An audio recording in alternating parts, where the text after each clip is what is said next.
Fl-aħħar 24 sija rriżultaw 27 każ ieħor ġdid ta' coronavirus. Bekk it-total ta' każi mill-ewwel każ fis-7 ta' Marzu hawn issa tela l-2478. Minnaħa l-oħra fl-aħħar sigħat fiequ 17 il-persuna oħra. Dan kollu ħareġ mill-aġġornament li l-Ministeru tas-Saħħa ppubblika fuq Facebook fejn ingħataw ukoll dettalji dwar il-każi li tħabbru l-ġimgħa. Fil-fatt 13 minn dawk il-każi kienu minn residenza għall-anzjani, 6 qraba ta' każi preċedenti, 3 każi ta' kollegi fil-post tax-xogħol, każ minn Paċeville u każ ieħor ta' kuntatt dirett ma' każ preċedenti.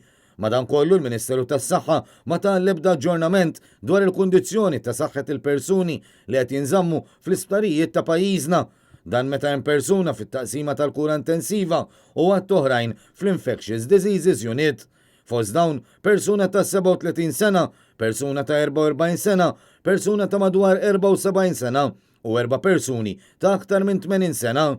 3 mill-anzjani ta' aktar minn 80 sena kienu ċertifikati li mhumiex f'kundizzjoni stabbli ta' saħħa. Sa dan it-tant, il-każi mħabbra s-sibt kienu minn 1647 swab test. Dan huwa ammont żgħar ħafna meta wieħed iqabbel mal-medja ta' 3000 test li saru fl-aħħar jiem.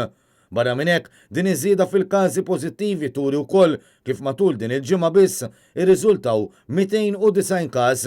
Meta wieħed jgħod il-każi pożittivi dawk li fiequ u dawk li sfortunatament ilfu ħajjithom, isib li l-każi attivi telgħu għal 479.